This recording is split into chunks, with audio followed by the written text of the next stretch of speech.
Work के बारे में पढ़ने वाले हैं, यानी कि फिजिक्स में जो कार्य है उसके बारे में पढ़ने वाले हैं। ध्यान से 2 से 3 मिनट देखिए, पूरा कंसेप्ट जो है क्लियर हो जाएगा आपका। आइए देखिए, वर्क तभी होता है जब फोर्स लगे, ठीक है, और बॉडी एक स्थान से दूसरे स्थान पे जाए।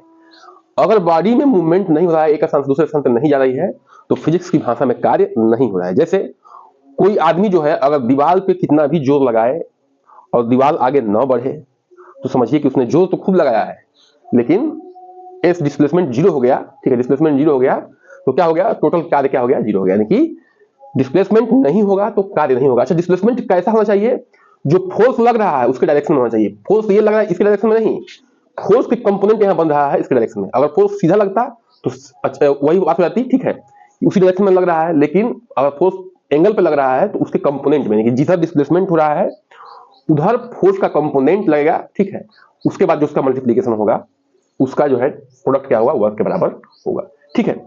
अब देखिए एफ एस कास्ट थीटा इसीलिए है क्योंकि जब हम फोर्स को तोड़ेंगे दो कंपोनेंट में, ये फोर्स है, F sine theta F cast theta बनेगा, तो एस यानी कि डिस्प्लेसमेंट के लॉन्ग एफ कास्ट थीटा बन रहा है, इसीलिए जो वर्क होगा एफ एस कास्ट थीटा होगा, ठीक है।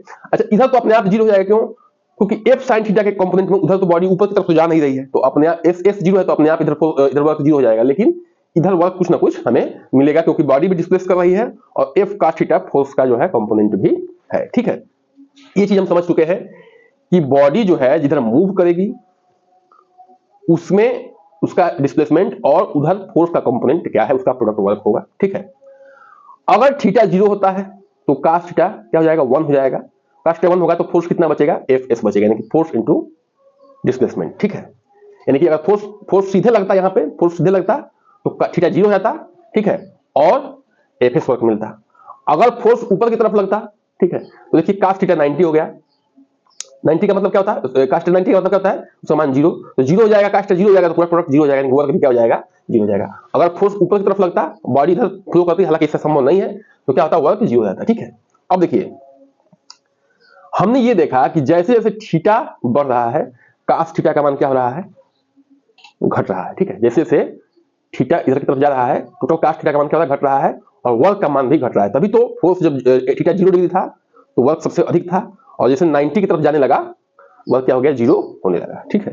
तो ये ध्यान रखना है, वर्क जो है स्केलर क्वांटिटी यानी कि मैग्नीट्यूड है, इसमें इसका यूनिट जूल है, ठीक है। जूल किसे कहते हैं, एफ इंटू एस है, यानी कि फोर्स इंटू डिस्प्लेसमेंट, यानी कि फोर्स का क्या है, यूनिट न्यूटन है, और इसका क्या है, मीटर है, ठीक है। तो न्यूटन मीटर को क्या कहते हैं, जूल कहते हैं, ये ध्यान रखना है। तो आशा है कि हम समझ पाए होंगे इसको, और एक दो बार देखेंगे आप तो कभी ये भूलेगा